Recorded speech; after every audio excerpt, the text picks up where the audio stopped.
Hyderabad Kachiguda PS పరిధిలో బాలుడి కిడ్నాప్ను పోలీసులు ఛేదించారు. భిక్షాటన చేస్తున్న మహిళను మభ్యపెట్టి 3 నెలల వయసున్న కుమారుని దుండగులు ఎత్తుకెళ్లారు.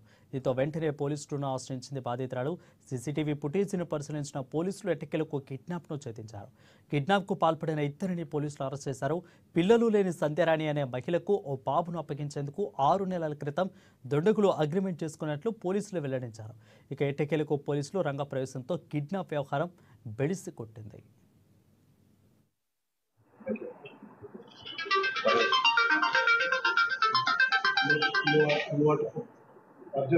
హలో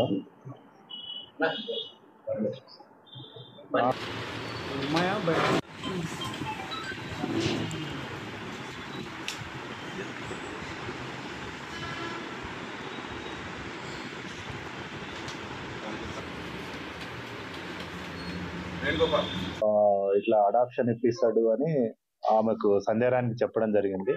సో సంధ్యారానికి చెప్తే తర్వాత ఈ ఉమావతి ఏం చేసిందంటే రాఘవేందర్ అనేటోడిని పరిచయం చేసి, రాఘవేందర్ అనేటోడు నాకు ఒక అతను తెలుసు, మీకు అడాప్షన్ కి ఇప్పిస్తాం బాబుని అనే ఉద్దేశంతో వాడు వాళ్ళతోటి ఒక 1,50,000 కి ఒక ఒప్పందం చేసుకున్నారు. అంటే 1,50,000 ఇస్తే మేము ఒక పిల్లగాన్ని తెచ్చి దత్తత ఇస్తాం అన్నట్టు చేసింది. బట్ వీడు అదే విషయము రాఘవేందర్ నర్సింగ్ రాజు చెప్తే నర్సింగ్ రాజు ఈ బాబుని కిడ్నాప్ చేసి వాళ్ళకి ఇవ్వడం జరిగింది. ఇది జరిగి కూడా దాదాపు 6 months నుంచి జరుగుతూ ఉంది.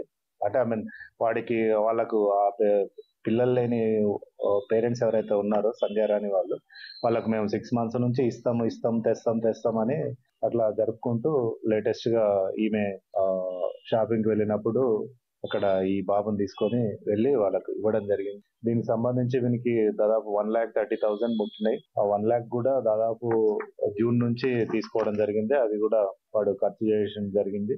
నిన్న ఇచ్చినటువంటి 30,000 లో మనం ఒక 18,000 కూడా రికవర్ చేసినాం.